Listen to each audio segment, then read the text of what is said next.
नमस्कार, मेरा नाम है क्षितिज राज और आज हम बात करने जा रहे हैं झारखंड, जो कि रिच इन मिनरल है बट पुअर इन पीपल है। ऐसा क्यों? झारखंड शुरुआत से एक ऐसा स्टेट रहा है जिसका फॉर्मेशन और फाउंडेशन इंडिया के डेवलपमेंट पे है। झारखंड पार्ट ऑफ बिहार था, but due to peoples exploitation and government in awareness ये बिहार से 2000 में अलग हुआ। सैड पार्ट ये है कि आज़ादी के 24 साल के टेन्योर में भी इसका कंटिन्यूसली एक्सप्लॉयटेशन हुआ है और ये one of the backward states of India में माना जाता है। चलिए जानते हैं ऐसा क्यों।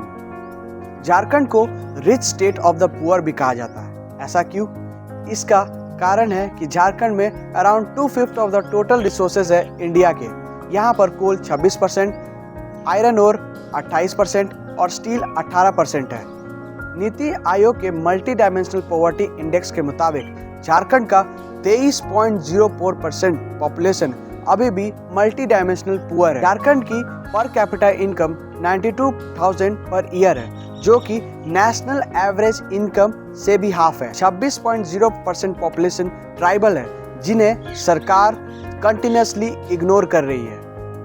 किसी भी प्रदेश की डेवलपमेंट उसके एजुकेशन से जानी जाती है, लेकिन झारखंड ये विपरीत है।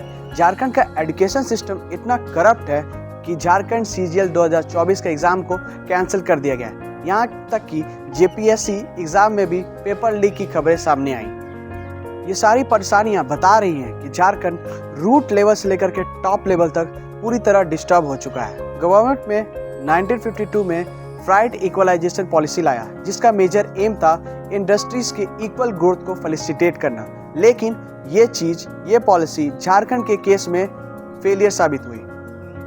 ये रीज़न यह था कि ज़्यादातर मिनरल स्टेट होते हैं वो डायरेक्टली या इनडायरेक्टली माफिया से कंट्रोल किए जाते हैं। तो चलिए जानते हैं माफिया काम कैसे करते हैं। बेसिकली वो एक क्लोज टाई बनाते हैं गवर्नमेंट और पॉलिटिकल ऑफिशियल से, जिससे उन्हें इलीगल माइनिंग जैसे कामों में सपोर्ट मिल सके, जिसके बदले पॉलिटिशियंस को इलेक्शन में मनी और गवर्नमेंट ऑफिशियल्स को ब्राइवरी मिलती है। कंटिन्यूस साइकिल क्रिएट करता है, जिससे प्रदेश में इंस्टेबिलिटी आती है। चलिए आपको इसका एक एग्जांपल बताते हैं। एक लोकल डेली प्रभात खबर ने ये क्लेम किया कि government of India as well as Jharkhand हर रोज 10 से 15 करोड़ कोल को लूज कर देती है माफियाओं के चक्कर में। झारखंड के पिछड़े होने के एक और रीजन है अनस्टेबल पॉलिटिक्स।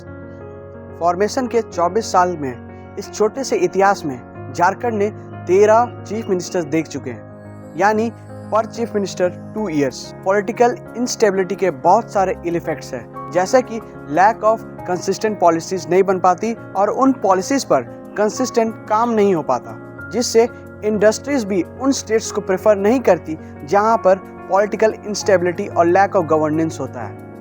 ऐसा यहाँ इसलिए होता है क्योंकि यहाँ पर कोई भी पर्टिकुलर पार्टी को क्लियर मेजॉरिटी नहीं मिलती। इस चीज़ का रीज़न ये है कि झारखंड में लैक ऑफ इन्फ्लुएंसर्स लीडर्स है।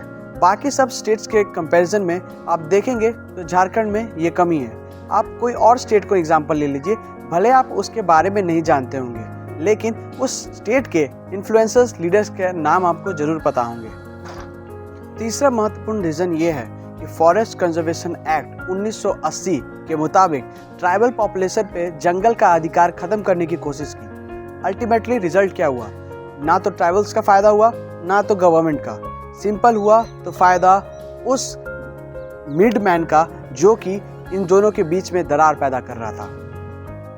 ट्राइबल पॉपुलेशन के पास यहाँ पर बेसिक फैसिलिटी जैसे schooling, water, electricity, roads etcetera ये सब नहीं है। आप जानकर ये हैरान हो जाएंगे कि यहाँ पर चाइनीज कम्युनिस्ट पार्टी माओ जेडोंग का एक बड़ा रोल रहा था। यह कहा जाता है कि एक समय झारखंड का नारा यही था, China's path is our path. तो चलिए बात करते हैं कि झारखंड इन सब प्रॉब्लम से कैसे ओवरकम कर सकता है। सबसे पहला, स्टेबल गवर्नमेंट, जिसका मेजर एम ये होना चाहिए कि वो करप्शन कम करे, इंफ्रास्ट्रक्चर, एजुकेशन एक्सेट्रा ये सब चीज़ पे ध्यान दे। झारखंड को अपने ट्रू पोटेंशियल को रियलाइज करना होगा, जिससे माइनिंग माफिया ये लोग पे नकील कसी जा सके। आपने तो वो मीम जरूर देखा होगा। हम जानते हैं झारखंड को कोई नहीं जानता है, पहले झारखंड को कोई चीन्हे तो आज पबजी खेलते हैं। कहाँ से हो भाई? झारखंड की पब्लिक परसेप्शन को चेंज करने की बहुत ज़रूरत है। हम झारखंड को एक गरीब और अंडर डेवलप्ड राज्य की तरह जानते हैं, जो कि साफ साफ गलत है। मैं झारखंड के वो लोग से अपील करना चाहता हूँ कि जो इस वीडियो को देख रहे हैं वो झारखंड को लेकर थोड़ा पॉजिटिव हो। आप ही वो लोग हैं जो झारखंड की दिशा और दशा को बदल सकते हैं। झारखंड एक ऐसा राज्य है जिसे फ्रंट में लाना जरूरी है। इसके बिना हम भारत की डेवलपमेंट की कल्पना नहीं कर सकते। अंत में बस यही कहना चाहूँगा कि झारखंड के डेवलपमेंट में सहयोग करें। जय जोहार, जय Jharkhand. Do like this video and subscribe this channel. Thank you.